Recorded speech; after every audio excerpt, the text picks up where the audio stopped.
Hola, en las dos lecciones anteriores hemos comenzado a tratar el problema de un cuerpo rígido con un punto fijo, y lo que hemos visto es que una forma conveniente de tratar el problema es imaginar un par de sistemas de ejes cartesianos, uno que va a estar fijo en un sistema de referencia inercial y otro que va a estar fijo en el cuerpo rígido que nos interesa, de tal forma que estos dos sistemas de ejes coinciden en el origen, tienen un mismo origen, el cual es el punto fijo alrededor del cual va a estar moviéndose este cuerpo rígido.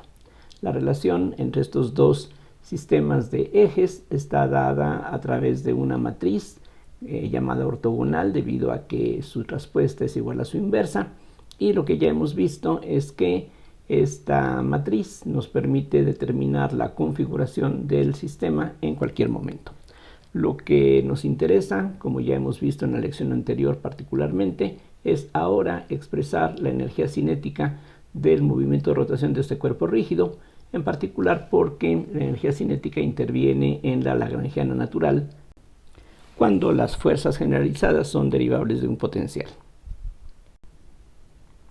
En la lección anterior ya establecimos estas dos expresiones. Por una parte, la energía cinética de rotación de este cuerpo rígido se puede expresar así, en términos de las masas de las partículas que forman este cuerpo rígido. Aquí estamos pensando en que el cuerpo rígido está formado por n partículas individuales que se pueden tratar como puntos, que tienen ciertas coordenadas con respecto a los ejes fijos en el cuerpo, y esta A es la matriz que precisamente acabo de mencionar, que nos da la configuración del cuerpo rígido, y aquí lo que aparece no es la matriz directamente, sino su derivada con respecto al tiempo. No es extraño que aparezcan aquí estas derivadas multiplicadas entre sí, tomando en cuenta que la energía cinética está determinada por el cuadrado de la velocidad. Entonces aquí precisamente eso se refleja en la presencia de estas derivadas multiplicadas de esta forma. Aquí hay suma sobre j, y la suma sobre i' y k' se realiza sobre estos otros índices de manera implícita. Otra vez, índices repetidos indican suma automáticamente, pero en el caso de la alfa, que etiqueta los trocitos del cuerpo rígido, allí sí indicamos la suma de una manera explícita con esta sigma, como es tradicional. Lo que ya vimos es que esta matriz derivada se relaciona con la velocidad angular, esta omega que ya definimos en la lección pasada, y ahora lo que necesitamos es despejar de aquí las derivadas de la A para sustituirlas en esta expresión. Eso se realiza de una manera muy sencilla. Si lo vemos de una manera matricial, eso significaría multiplicar por la matriz de esta inversa, pero a nivel de las entradas de la matriz, eso quiere decir que vamos a multiplicar ambos lados de esta igualdad, por ejemplo, con ALK'.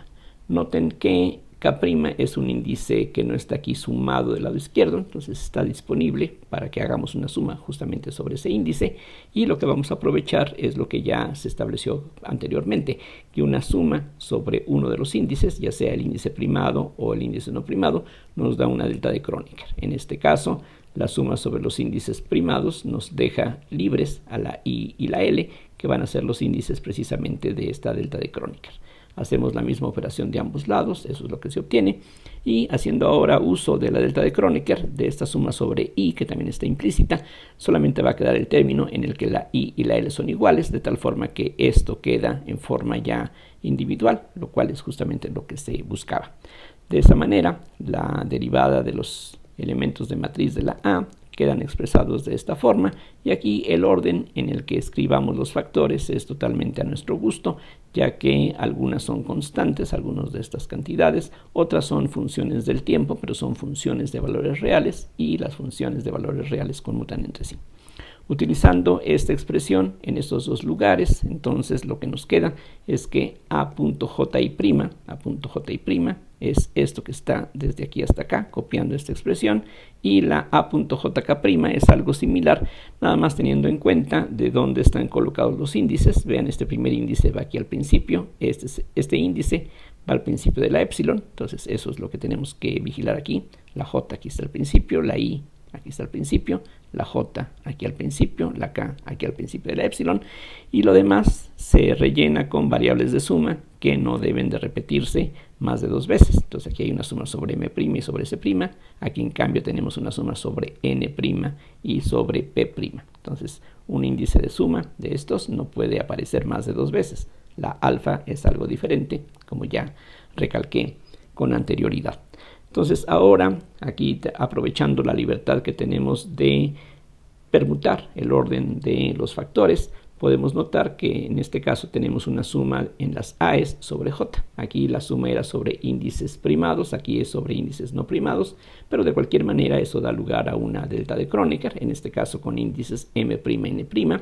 Todo lo demás aquí sigue y lo ordenamos en forma conveniente, juntando las epsilones y juntando las omegas al final. Hacemos uso de esta delta que hace que en la suma sobre n' solamente sobreviva el término en el que la n' y la m' son iguales. Esto es lo que se obtiene entonces. Y ahora lo que podemos ver es que este producto de epsilones se puede escribir así. Simplemente si transponemos esta S hasta pasarla al principio, hay que hacer 2 transposiciones, lo cual no cambia la paridad de la permutación.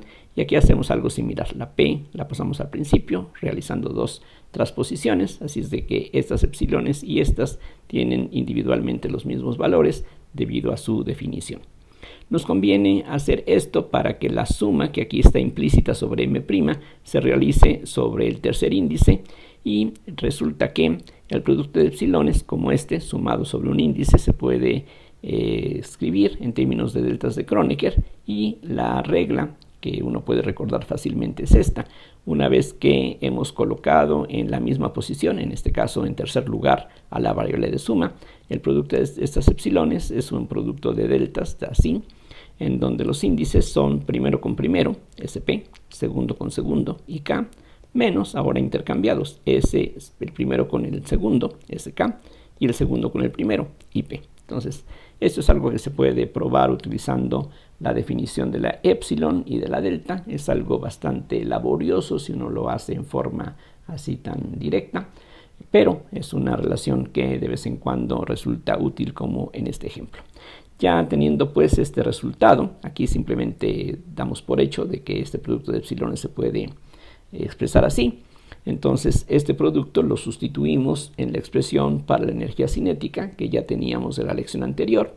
Entonces este producto queda ahora en términos de omegas, velocidad angular, y sustituyendo en la expresión que tenemos arriba, esto es lo que se obtiene. Aquí ya simplemente escribo la expresión para la T. Esta parte, que es algo fijo, que depende nada más de las posiciones de cada trocito y de la masa de cada trocito del cuerpo rígido. Estas deltas y las omegas es lo que hemos obtenido previamente. Y ahora este producto de coordenadas lo metemos dentro del paréntesis y hacemos uso de las deltas hasta donde se pueda. Aquí, por ejemplo, podemos hacer la suma sobre K' en este primer producto, y eso hace que la K' y la I' tienen que ser iguales, esta delta. Entonces esta permanece y esta delta la usamos, quedando entonces en lugar de este producto esta suma sobre este índice repetido. Cuando este producto se suma con estas deltas, bueno, hacemos la multiplicación y hacemos las sumas indicadas. La I' va a estar sustituida por la P', por eso aquí queda en lugar de la X I' una P', y en lugar de la XK' vamos a tener una XS'. Esta combinación que tenemos aquí es una suma de cuadrados de componentes. Recuerden, estas son las componentes de la posición, las coordenadas cartesianas de la posición de esta partícula respecto a los ejes fijos en el cuerpo. Y aquí hay una suma, entonces es una suma de cuadrados, y eso lo que nos da es la distancia al cuadrado al origen de esta partícula, al origen, que es el punto fijo alrededor del cual está girando el cuerpo. Todo lo que está desde aquí hasta aquí es algo que no depende del tiempo y tiene como índices libres S' y P'. Es decir, aquí hay una suma obligatoria sobre alfa. Si el cuerpo rígido está formado por 10 a la 18 partículas, habría que hacer esa suma. Pero en cambio los índices S' y P' en esta parte son algo que nosotros tendríamos que fijar en forma arbitraria. Aquí, en todo caso, ya acompañándose de estas omegas, hay una suma que posteriormente habría que hacer, pero en forma directa estas IES dependen de estos índices. De hecho, con estas IES podemos formar una matriz 3×3 cuyas entradas, cuyos elementos están definidos de esta manera. Esta I se suele llamar el tensor de inercia, Pero, siendo un poquito más rigurosos, debemos decir que estas I's son las componentes del tensor de inercia. Esas componentes podemos arreglarlas en una matriz cuadrada 3×3, como decía, de la misma forma que las componentes de un vector se pueden poner en una columna de 3 entradas o en un renglón de 3 entradas. Pero no cualquier columna o cualquier renglón de 3 entradas representa un vector. El hecho de que esto lo podamos ver como una matriz, en cambio lo llamemos componentes de un tensor, se debe a que estas entradas tienen cierta forma muy particular de transformarse cuando hacemos un cambio en la base. Estas I's aquí, que tienen índices primados, precisamente nos recuerdan que su definición, su valor, depende de la base que hemos escogido. Más adelante vamos a recalcar este punto, es decir, el valor de estas entradas, de estas 9 cantidades constantes que no dependen del tiempo, dependen de la orientación de los ejes que están fijos en el cuerpo. Algo que conviene notar es que esta I es un objeto simétrico. Si intercambiamos esos dos índices, el valor que obtenemos no cambia en absoluto, porque intercambiar estos dos índices significaría intercambiar estos factores, pero de nuevo, estos son números reales, el producto entonces no cambia al invertir el orden, y esta delta también no cambia su valor si uno intercambia estos dos índices, por lo que tenemos esta simetría. Eso quiere decir que esto que podemos ver como una matriz 3×3 es una matriz simétrica, por lo que sus entradas son esencialmente 6 independientes solamente. Las entradas que se encuentran debajo de la diagonal son repetición de las que están por encima de la diagonal, así es de que aquí tenemos tan solo 6 números reales independientes para formar esta matriz, que corresponde a las componentes del tensor de inercia, como decía. Hasta aquí estamos tomando la expresión para un cuerpo formado por un conjunto discreto de partículas. Aquí tenemos n partículas puntuales que están formando este cuerpo rígido, pero en muchas ocasiones, por diversas razones, es preferible imaginar que este cuerpo rígido es algo continuo, no son muchas partículas puntuales, sino que es una distribución continua de materia. Y entonces, en lugar de esta suma, que puede contener, como decía, una cantidad enorme de términos, conviene utilizar a veces una integral. Entonces la m se sustituye por ρ de b, simplemente recordando que la densidad es esencialmente masa sobre volumen. Este producto sería entonces la masa que está encerrada en un elemento de volumen diferencial de b. Y esta expresión, donde aparecía el índice alfa, ahora va a depender de las coordenadas de estos puntos, que ahora pueden tomar valores continuos. Entonces, en lugar de esta expresión, por ejemplo, lo que tenemos es esto ya sin índice. Aquí estaríamos hablando de las coordenadas de estos puntos, que van a variar dentro de ciertos intervalos de la recta real sobre cada uno de estos 3 ejes que son copias de la recta real. Esta r cuadrada es precisamente, como mencionaba, la norma al cuadrado de este vector de posición de cada punto. Entonces, en esta notación conviene escribirlo así en ocasiones.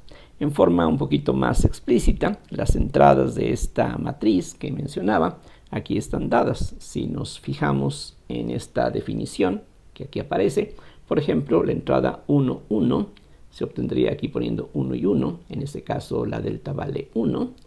Aquí lo que tendríamos sería entonces una x cuadrada, y si a la r cuadrada le quitamos x cuadrada, lo que nos queda es y cuadrada más z cuadrada. Entonces esta sería la integral triple que tendríamos que hacer sobre esta región, una vez que conocemos la forma en que varía la densidad de masa de un punto a otro. En forma similar, la entrada 1, 2, allí estos dos índices son diferentes, entonces la delta vale 0, y solamente nos queda este signo menos, y el producto de la 1 con la 2 es la x con la y, entonces a esto llegaríamos.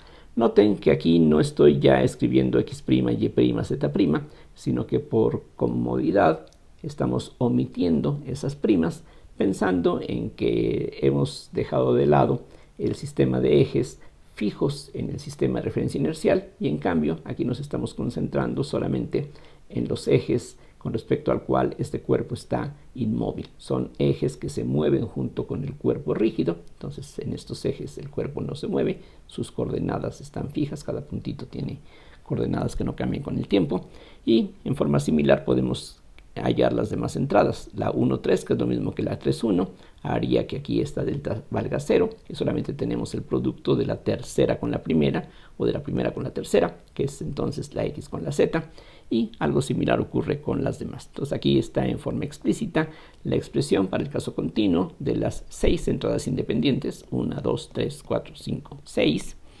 y en los libros de cálculo integral en varias variables es muy común que los ejemplos que se emplean para ilustrar el uso de la integral triple precisamente corresponda a casos como este. También, como decía, en algunos ejemplos uno puede imaginar figuras planas, y entonces en lugar de una integral triple lo que tenemos que calcular es una integral doble, por supuesto. Podemos ver ahora que las expresiones que hemos hallado contienen al caso que tratamos en un principio, cuando hay un eje de rotación que está fijo en el espacio, por así decirlo, es decir, fijo con respecto a un sistema de referencia inercial. Aquí entonces vamos a regresar a lo que tratamos en la primera lección, es decir, vamos a imaginar que la velocidad angular tiene siempre una misma dirección, la magnitud puede cambiar, pero esta n es algo fijo con respecto a los ejes del sistema de referencia inercial. Y en este caso, si regresamos a la expresión que acabamos de obtener, aquí recuerden la energía cinética, y este es un resultado importante, la energía cinética es un medio de las entradas, las componentes del tensor de inercia, por las componentes de la velocidad angular. Entonces, si sustituimos estas componentes de la velocidad angular en términos de las componentes del vector n, que está definiendo el eje de giro, entonces en lugar de lo que teníamos ahí dado arriba, lo que nos va a quedar es esto que está aquí. Cada componente de la omega se obtiene multiplicando la magnitud de omega por las componentes del vector de longitud 1 que define el eje de rotación. Entonces la fórmula anterior se reduce a esto, y en particular esto que está aquí indicado, donde hay suma sobre S' y P', podemos ver a qué corresponde. La I, por definición, pensando en una distribución discreta, sería esta suma, a lo que estamos agregando esta NS' y esta NP'. El resultado de esta doble suma sobre S' y P' ahora va a ser ya no una matriz, eso es una matriz, pero ya esta doble suma va a ser un solo número real constante. Y lo que queda es esto, metemos estas n's dentro del paréntesis en forma similar a lo que hicimos antes. Esta delta se encarga de que S y P tienen que ser iguales, entonces eso es lo que se obtiene. Este vector aquí está al cuadrado, esta delta nos produce esta suma, y ahora podemos acompañar esta xs' con la ns', la xp' con la np'. Esta suma, aquí ven que hay una suma, sería la suma de cuadrados de las componentes de la n, y eso da 1 porque se trata de un vector de longitud 1. Entonces, de esta primera parte, eso es todo lo que queda. Y de esta suma, aquí hay una suma implícita, lo mismo que aquí. De hecho, esta suma y esta suma son lo mismo, a pesar de la diferencia en el nombre de la variable de suma.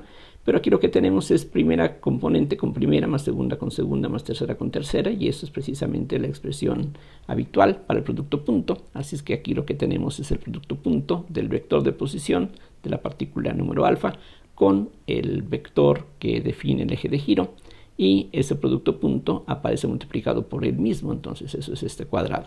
Y podemos reconocer que esta fue la definición que habíamos visto para el momento de inercia de un cuerpo con respecto a un eje fijo. Entonces, esta expresión más complicada que estamos utilizando ahora contiene como un caso particular la expresión para el momento de inercia que vimos previamente. La diferencia es que en el cálculo de la I ya tenemos que especificar un cierto eje, mientras que en el cálculo de la I'P' no hay ningún eje en particular. Allí simplemente estamos separando lo que se refiere a la velocidad angular en estos factores que aparecen a la derecha.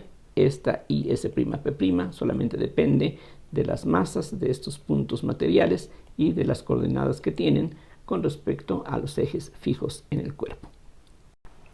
Los valores de las componentes del tensor de inercia dependen de los ejes fijos en el cuerpo que uno escoja. aquí en este diagrama se supone que tenemos un cuerpo rígido y podemos pensar que están incrustados en ese cuerpo estos ejes en color azul, que son los ejes que ya hemos venido usando, E1', E2' y E3', pero en lugar de ellos podemos utilizar otros ejes que aquí estamos distinguiendo con una tilde. Entonces tenemos E'1', E'2', E'3'. Aquí de nuevo los índices primados quieren referirse a ejes que están fijos en el cuerpo, pero lo que queremos aquí considerar es la posibilidad de que en lugar de unos ejes que habíamos escogido inicialmente, queremos utilizar otros ejes distintos. Entonces vamos a tener nuevamente dos conjuntos de vectores de longitud 1 ortogonales entre sí. Por una parte están en las líneas en color azul esos tres vectores de longitud 1 y en las líneas de color rojo tenemos otros tres vectores que están unos rotados con respecto a los otros y cada uno de estos conjuntos de ejes están fijos en el cuerpo. Eso va a significar que tiene que existir una matriz 3×3 cuyas entradas las vamos a denotar con este símbolo, B, I', J' o al revés. Aquí lo que importa es que son índices primados ambos, que van a llevarnos de una de estas bases a la otra. Aquí la convención que vamos a seguir es esta B nos va a permitir ir inicialmente de la base en color azul con gorro a la base con la tilde, y vean que la convención que estamos siguiendo es algo similar a lo que ya habíamos hecho antes cuando pasábamos de los ejes fijos en el sistema de referencia inercial a los ejes fijos en el cuerpo. Aquí en cambio estamos yendo de ejes fijos en el cuerpo a otros ejes que también están fijos en el cuerpo. Esta B sería algo análogo a la matriz A que habíamos usado antes, con la enorme diferencia de que esta B es una matriz 3×3 constante, porque como decía, unos ejes están rotados con respecto a los otros, pero no están rotando. Esta matriz también tiene que ser una matriz ortogonal, es decir, su traspuesta tiene que ser igual a su inversa, por la misma razón que habíamos visto previamente. Eso quiere decir que si nosotros multiplicamos las entradas de esta matriz de esta manera, haciendo suma sobre el segundo índice, obtenemos una delta de Kronecker con los dos índices libres, o si hacemos una suma sobre el primer índice, entonces vamos a tener una delta sobre los índices que aparecen aquí en segundo lugar. Esto nos permite entonces relacionar las coordenadas de cualquier punto con respecto a unos ejes y otros. Es decir, si aquí nos fijamos en una partícula que forma parte de este cuerpo rígido, esta partícula, como hemos venido haciendo, va a tener un cierto vector de posición que hemos llamado R alfa, y ese vector se puede descomponer en términos de una base o de la otra. Lo que ya habíamos hecho previamente era utilizar estas X alfa y prima, que son las coordenadas de este punto material con respecto a los ejes en color azul, pero algo enteramente similar vamos a tener para este mismo vector que no está cambiando, pero ahora lo podemos poner en términos de la base con las tildes. Eso entonces nos va a dar otras coordenadas que estamos aquí denotando con una X tilde. Lo demás es común a lo que teníamos previamente. Utilizando la relación que hay entre una base y la otra, por ejemplo aquí la E tilde I se puede poner en función de la E gorro, que es lo que estamos haciendo. Aquí nada más observen que este índice corresponde al segundo índice de la B, este índice corresponde al segundo índice de la B, y el otro índice es un índice de suma que puede ser cualquier índice que tengamos disponible.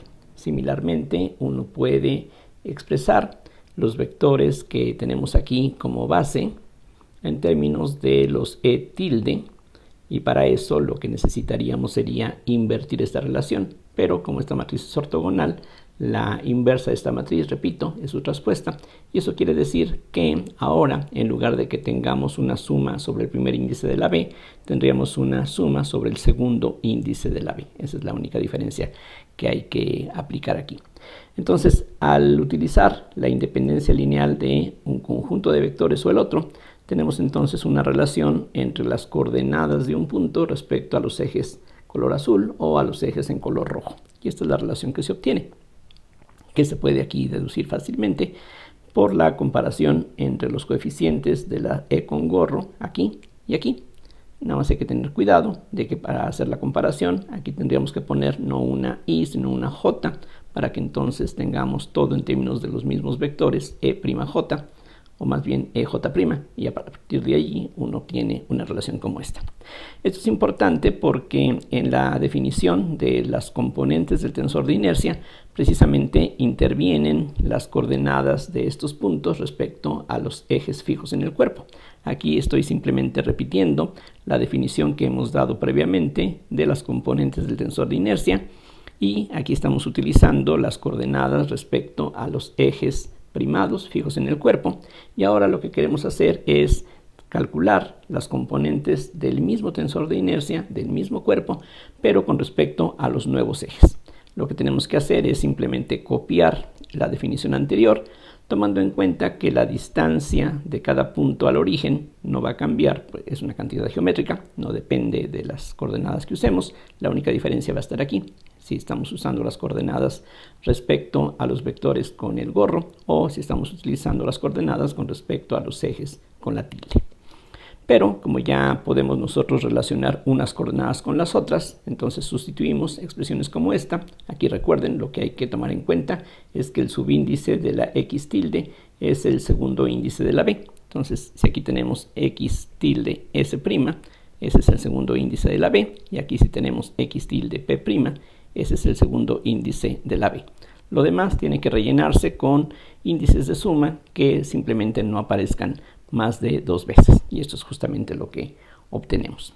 Entonces lo que podemos hacer ahora es utilizar lo que ya se mencionó antes, que esta B es una matriz ortogonal y por lo tanto esta delta de Kronecker que tenemos aquí se puede expresar de esta forma aparentemente complicada.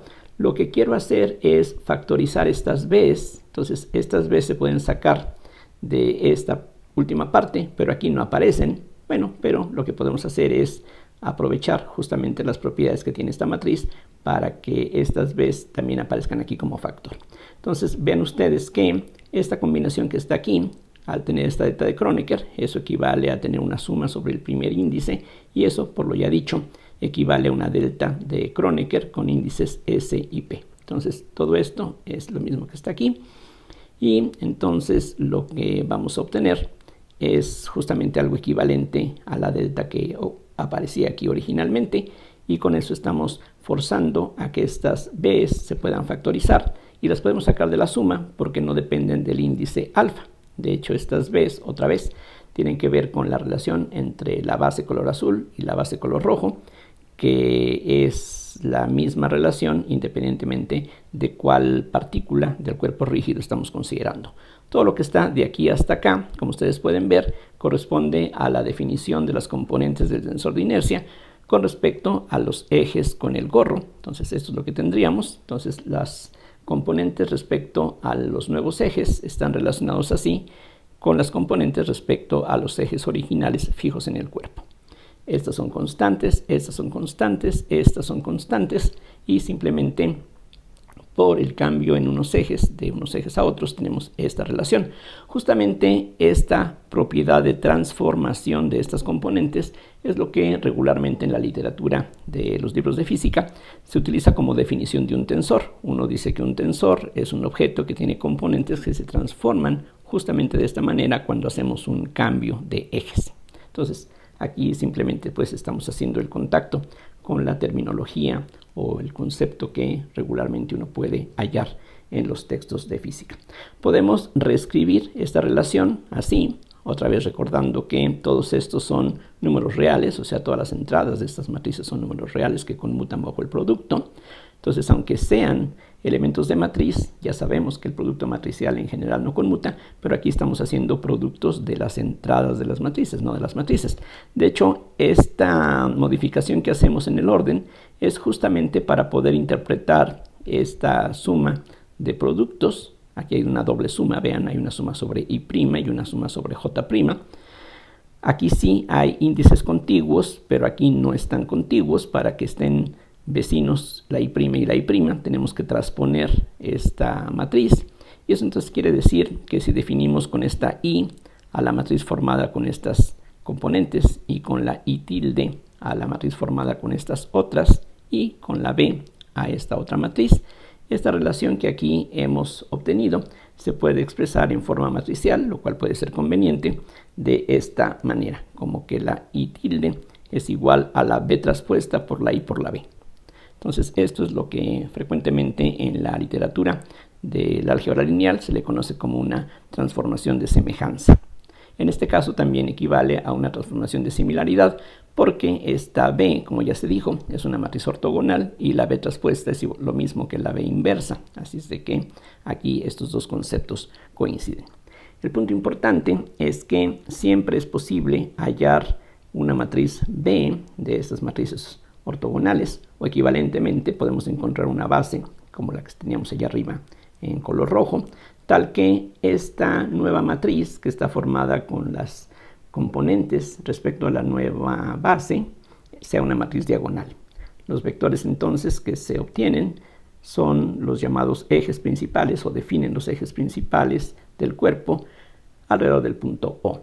Vean ustedes que en todo esto estamos siempre suponiendo que el cuerpo gira manteniendo un punto fijo que es el origen y este origen es común a los ejes fijos con respecto al sistema de referencia inercial y a los ejes fijos en el cuerpo, ya sean los de color azul o los de color rojo. Entonces, regresando aquí a esta relación, lo que decía es que siempre podemos encontrar una matriz o equivalentemente una nueva base, de tal forma que esta matriz sea diagonal y estos vectores determinan ciertas direcciones con respecto al cuerpo, que son llamados los ejes principales del cuerpo, una vez que nosotros escogemos un cierto origen, que es el punto que se mantiene fijo bajo las rotaciones de este cuerpo. Para demostrar que esto efectivamente es cierto, lo que vamos a ver es que esta base y la matriz B pueden construirse buscando vectores que tengan ciertas componentes B y', tales que esta relación se cumpla. Ustedes pueden reconocer aquí algo que en el álgebra lineal se define como una ecuación de eigenvalores. Estas b serían las componentes del eigenvector de esta matriz y lambda sería el eigenvalor correspondiente. En esta definición uno pide que no todas las componentes de la b sean 0, ya que si aquí tuviéramos 0, la igualdad se cumple trivialmente y esa solución trivial no nos interesa. Lo que queremos es, repito, que estas componentes no sean 0. Esta relación se puede y se suele escribir de esta otra forma equivalente utilizando la delta de Kronecker. Vean ustedes que si aquí hacemos la suma sobre j, lo que queda es simplemente lambda por b y prima con este signo menos que al pasarlo al lado derecho nos hace recuperar esta ecuación de eigenvalores, como decía. Para que este sistema de ecuaciones para estas componentes tenga una solución no trivial, se necesita, como sabemos muy bien, que el determinante de esta matriz 3×3 sea 0, o si escribimos en forma explícita ese determinante, es esto que aquí aparece, donde ya hemos tomado en cuenta la simetría de las componentes del tensor de inercia. Lo que resulta de desarrollar este determinante es una ecuación cúbica para lambda, que tiene que tener 3 raíces, como sabemos del teorema fundamental del álgebra, aunque no todas esas raíces tienen que ser diferentes entre sí. Lo que sí podemos demostrar es que las raíces de este polinomio tienen que ser forzosamente reales, lo cual no siempre se cumple, y una forma de ver que efectivamente eso es así consiste en conjugar esta ecuación. Aquí estas i's son cantidades reales, ya vimos su definición previamente, está dado en términos de masas y de coordenadas de los puntos que forman el cuerpo rígido, todo esto es real, pero en cambio estas lambdas, como dije, podrían ser números complejos porque son soluciones de una ecuación cúbica que en principio puede tener raíces complejas, y si la lambda es compleja, entonces eso fuerza a que la b y' también sea compleja, pero vamos a ver que eso no tiene que ser así. Todas las raíces de este polinomio característico, como se le conoce, tienen que ser reales. Entonces conjugamos esta ecuación y lo que se obtiene, como ustedes pueden ver, es esto que aquí está escrito. Lo único que sabemos que tiene que ser real son las componentes del tensor de inercia, lo demás en principio podría ser complejo, y ahora lo que se hace es multiplicar ambos lados de esta igualdad con una b y', donde hay suma sobre i'. Bien que aquí ya hay suma sobre j', pero la i' es un índice libre, entonces lo que hacemos es multiplicar con la b y' y hacer la suma que aquí se puede realizar en ambos lados. Esto es lo que se obtiene, y ahora este producto, esta doble suma, más bien esta doble suma de productos, se puede escribir de esta manera, tomando en cuenta que esta i es simétrica, como ya sabemos. En lugar de i', j', podemos escribir j', i', y posteriormente tomando en cuenta de que quizá estos son números complejos y son números reales, de cualquier manera conmutan entre sí bajo el producto. Entonces esta b la podemos poner primero, esta i en segundo lugar y esta b al final. Y ahora lo que podemos ver es que esta suma que aquí aparece tiene que ser precisamente lambda por bj'. Es la ecuación 1 que teníamos previamente, que es la ecuación de eigenvalores que ya se mencionó. Entonces, otra vez, estos son escalares, la lambda la podemos poner a la izquierda de todo esto, y en lugar de la j' que aquí aparece como variable de suma, podemos utilizar una i' para que las cosas se parezcan a lo que teníamos aquí originalmente. Pasando este término al lado contrario o al revés, lo que uno obtiene es esta igualdad a 0 que aquí aparece, en donde tenemos diferentes factores, lambda y lambda conjugado, que en principio podrían ser diferentes, por este producto. Aquí, perdón, hubo una barra que me faltó. Aquí eso tiene que ser b conjugado. Entonces lo que tenemos es que esta diferencia por esta suma de productos, que escrito en una forma más entendible quizá, esto que está aquí es una suma. Recuerden, aquí esa suma está implícita, pero lo que quiero recalcar es que lo que estamos sumando son módulos al cuadrado de cantidades que posiblemente sean complejas, pero lo importante es que no todas ellas tienen que ser 0, así es de que esta suma no puede ser 0, y como este producto está igualado a 0, necesariamente esta diferencia tiene que ser 0, o sea que lambda tiene que ser real. Entonces eso prueba lo que se afirmaba aquí arriba, que las raíces de este polinomio necesariamente tienen que ser reales. Otra propiedad importante es que estos eigenvectores, estas componentes que aquí estamos obteniendo mediante esta ecuación de eigenvalores, esta ecuación 1 que aquí aparece, para diferentes raíces del polinomio característico, los eigenvectores correspondientes tienen que ser ortogonales entre sí. Y la demostración también es básicamente sencilla, como vimos antes. Lo que vamos a demostrar es que los vectores b y' que corresponden a raíces distintas del polinomio característico tienen que ser ortogonales entre sí. Entonces lo que hacemos es escribir lo que ya teníamos antes, la ecuación de eigenvalores para un cierto lambda, que es una raíz del polinomio característico, y aquí tomamos otra raíz diferente. Vamos a suponer que lambda y mi son dos raíces del mismo polinomio, y para cada raíz pues vamos a tener un eigenvector distinto. Al primero le llamamos b, al segundo le llamamos w. Entonces aquí al hacer la suma sobre j' nos queda la i' libre. Y lo que sigue es esencialmente lo mismo que hicimos antes. Tomamos, por ejemplo, esta ecuación y ambos lados de la igualdad los multiplicamos por w i'. Entonces, del lado izquierdo esto es lo que tenemos, del lado derecho esto es lo que se obtiene. Y ahora, en esta doble suma sobre i' y j', otra vez podemos intercambiar estos índices, tomando en cuenta que estas entradas o estas componentes son simétricas. Y nuevamente lo que podemos hacer es poner este factor ahora al principio, este al final, y esto que está aquí corresponde justamente a esta ecuación de eigenvalores, así es de que el resultado de esta suma es la mi por la wj'. La mi se puede correr a la izquierda, y esta suma sobre j' se puede ver como una suma sobre i'. Otra vez los factores se pueden intercambiar. Aquí simplemente los escribimos así para que se parezca a lo que tenemos aquí originalmente, y nuevamente reuniendo estas dos expresiones de un mismo lado, esta suma de productos es común en ambos casos, y la única diferencia es el factor lambda y mi en cada caso.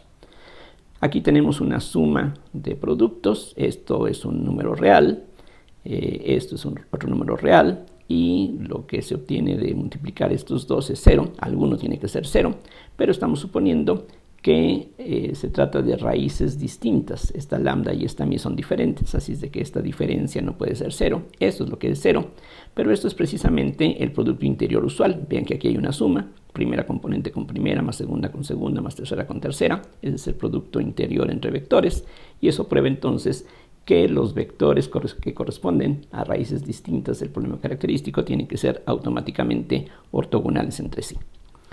Entonces, los vectores que se obtendrían de esta manera van a corresponder precisamente a los nuevos ejes que teníamos en el dibujo anterior, y la matriz B que se utiliza para relacionar una matriz con la otra. Aquí recuerden esta relación. Si ya calculé las componentes del tensor de inercia, puedo determinar las nuevas componentes mediante esta multiplicación matricial. Para eso necesito esta matriz B, y esa matriz B precisamente se construye, y eso viene de su definición que teníamos aquí dada arriba.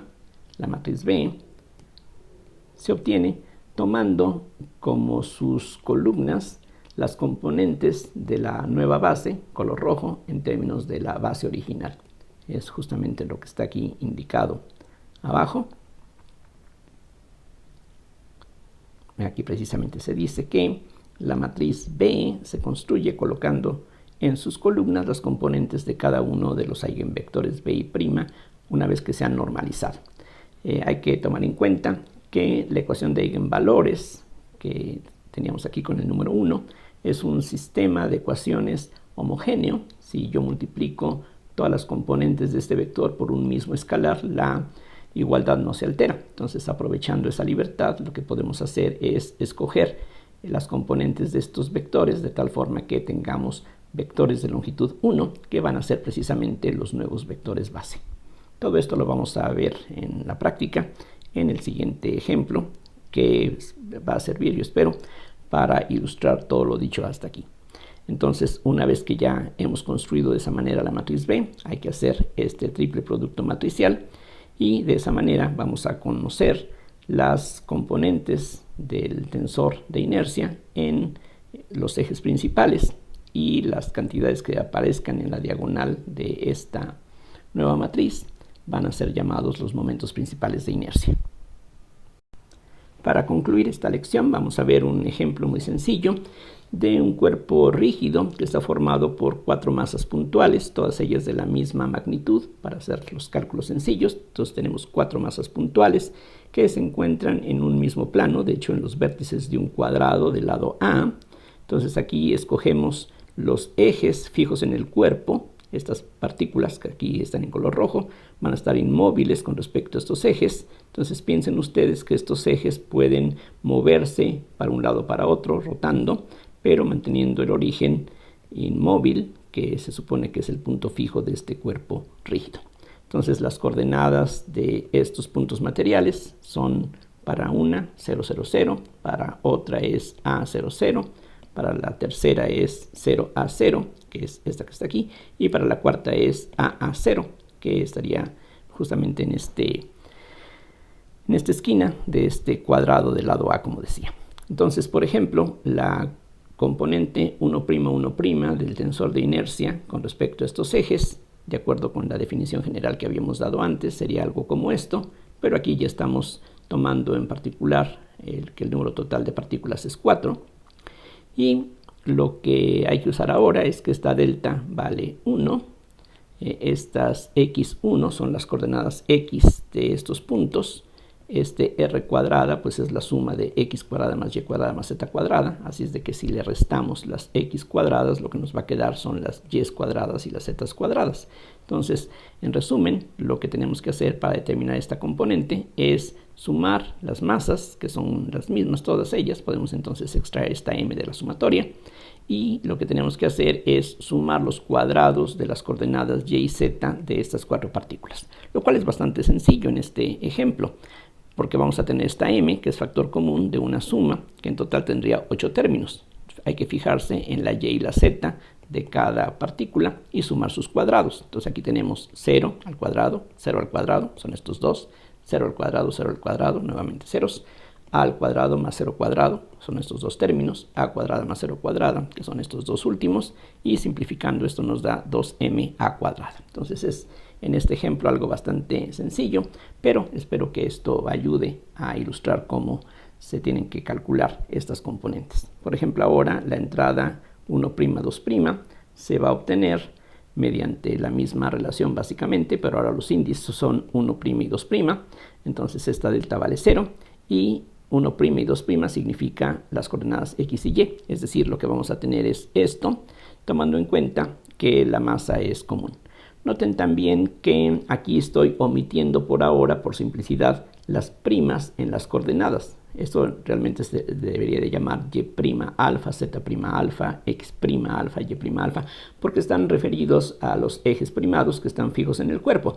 Pero como aquí no estamos considerando el sistema de ejes fijo con respecto a un sistema inercial, aquí no tiene mucho caso hacer la distinción y simplemente por simplicidad estoy omitiendo esas primas que deberíamos de incluir para ser consistentes con la notación previa. Entonces ahora lo que tengo que hacer es sumar los productos de las x con las y. 0 por 0 es 0, a por 0 es 0, 0 por a es 0, a por a es a cuadrada y eso nos da este valor. Entonces, siguiendo ese patrón, lo que tendríamos después sería la entrada 1, 3, que es muy similar a lo que teníamos aquí, pero ahora lo que vamos a tener son las coordenadas 1 y 3, o sea, x y z. Pero todas estas partículas tienen una coordenada z igual a 0, así es que el resultado es trivialmente 0. La entrada 2, 2 sería algo similar a lo que tenemos aquí, pero ahora en lugar de que nos quede esta suma de cuadrados, nos va a quedar x cuadrada más z cuadrada. Entonces, nuevamente lo que tenemos que hacer es fijarnos en las coordenadas x y z solamente y sumar los cuadrados. Y si ustedes hacen las operaciones, esto es lo que van a encontrar, queda como suma 2m a cuadrada. Nuevamente, esta otra componente, como involucra a la coordenada z de las partículas, nos va a dar 0 de inmediato. Y finalmente la entrada 3, 3' corresponde a esta suma de cuadrados, así es de que nuevamente revisamos la lista de coordenadas y esto es lo que se obtiene. De tal forma que la matriz que habíamos llamado I previamente, que se construye pues tomando como entradas los elementos que ya hemos calculado, por ejemplo esta es 4m a cuadrada, el m a cuadrada es factor común y esto es lo que queda finalmente. Esta entrada sería la entrada 2, 3 o la entrada 3, 2. Así es de que, bueno, sería 2, 3 o 3, 2, de cualquier manera es 0. Y aquí pues hemos vaciado los resultados de las sumas que hemos calculado. Aquí, por ejemplo, podemos notar que esta matriz no es una matriz diagonal, pero la podemos diagonalizar, es decir, podemos encontrar las direcciones principales o los ejes principales de este cuerpo rígido y para eso lo que tenemos es que plantear y resolver el polinomio característico. Entonces, con esta matriz que aquí aparece, planteamos el polinomio característico. Aquí pues regresamos este m a cuadrada, lo distribuimos y a lo que nos queda le restamos lambda veces la matriz identidad. Pedimos que el determinante sea 0 y aquí afortunadamente lo que vamos a tener es un polinomio cúbico que de inmediato se factoriza como esto que es un polinomio de grado 1 por este menor que es un polinomio de grado 2, así es de que las raíces de este polinomio se obtienen fácilmente. Una de ellas es 4m a cuadrada y las raíces de este polinomio cuadrático también se obtienen fácilmente y como deben de ser son cantidades reales. Una es m a cuadrada y la otra es 3m a cuadrada. Una vez que hemos determinado los valores de las lambdas, podemos entonces plantearnos el determinar las componentes de estos vectores, que son los eigenvectores de la matriz I que aquí hemos construido, esta que está aquí arriba. Entonces lo que hay que hacer es ahora ver esto que está dentro de estas barras, ya no como un determinante, sino como las entradas de una matriz que van a determinar un sistema de ecuaciones homogéneas para las componentes que nos interesa determinar ahora. Entonces, cuando la lambda vale m a cuadrada, esta diferencia es m a cuadrada, esta diferencia también, y esta diferencia es 3m a cuadrada. Todas las demás entradas fuera de la diagonal siguen como antes, pero ahora en lugar de pensar en un determinante, pensamos en la matriz. Esta matriz pues tiene que tener determinante 0, de ahí salieron estos valores, de tal forma que el sistema de ecuaciones que tenemos aquí tiene que tener cuando mucho un rango igual a 2. Solamente 2 ecuaciones de este sistema son independientes. De la última ecuación tenemos trivialmente que b3' tiene que ser 0 y de cualquiera de las dos primeras se obtiene este resultado fácilmente porque aquí nada más hay una diferencia de signos. Hay una infinidad de posibilidades aquí, lo único que importa es que estas dos componentes sean iguales y lo que podemos hacer es escogerlas de tal manera que tengamos un vector de longitud 1. Entonces una posibilidad sería esta última componente 0, las otras dos tienen que ser iguales entre sí, pero queremos que la suma de cuadrados sea 1 para que se trate de un vector unidad. Entonces aquí esencialmente la única opción es 1 entre raíz de 2 o menos 1 entre raíz de 2, uno escoge el signo y este es el que aquí escogemos. Si ahora tomamos lambda igual a 3ma cuadrada o 4ma cuadrada, que son las otras posibilidades, pues lo que hay que hacer es algo totalmente similar, es decir, sustituir esos valores aquí en la matriz que teníamos antes de tomar el determinante, y siguiendo básicamente los mismos pasos, lo que uno puede ver fácilmente es que los eigenvectores ya de longitud 1 que se determinan se pueden escoger de esta manera. Aquí de nuevo hay una ambigüedad de signo, y el signo se está escogiendo para que la nueva base tenga la misma orientación que la base original. Es decir, aquí por ejemplo el tomar este signo menos y este signo más es para que este segundo vector esté de tal manera que el producto cruz de estos dos vectores nos dé el tercero. Entonces estos son los vectores que obtenemos, y con ellos podemos ahora utilizarlos como columnas de la matriz B, que entonces sería 1 entre raíz de 2, 1, 1, 0, aquí, 1 entre raíz de 2 nuevamente, menos 1, 1, 0, aquí está.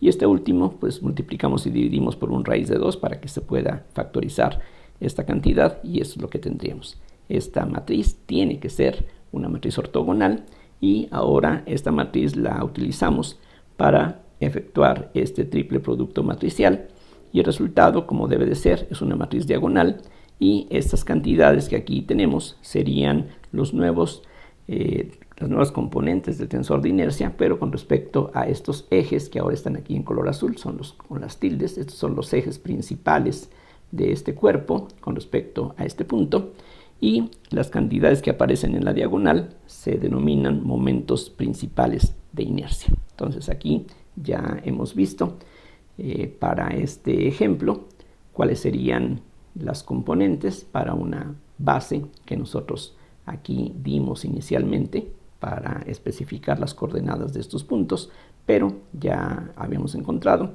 que con respecto a estos ejes, las componentes del tensor no forman una matriz diagonal, así es de que lo que hicimos fue hallar una base donde sí tengamos una matriz diagonal, que es esto último que aquí hemos encontrado, y justamente los valores que tenemos aquí en la diagonal son las lambdas que habíamos determinado como las raíces del polinomio característico.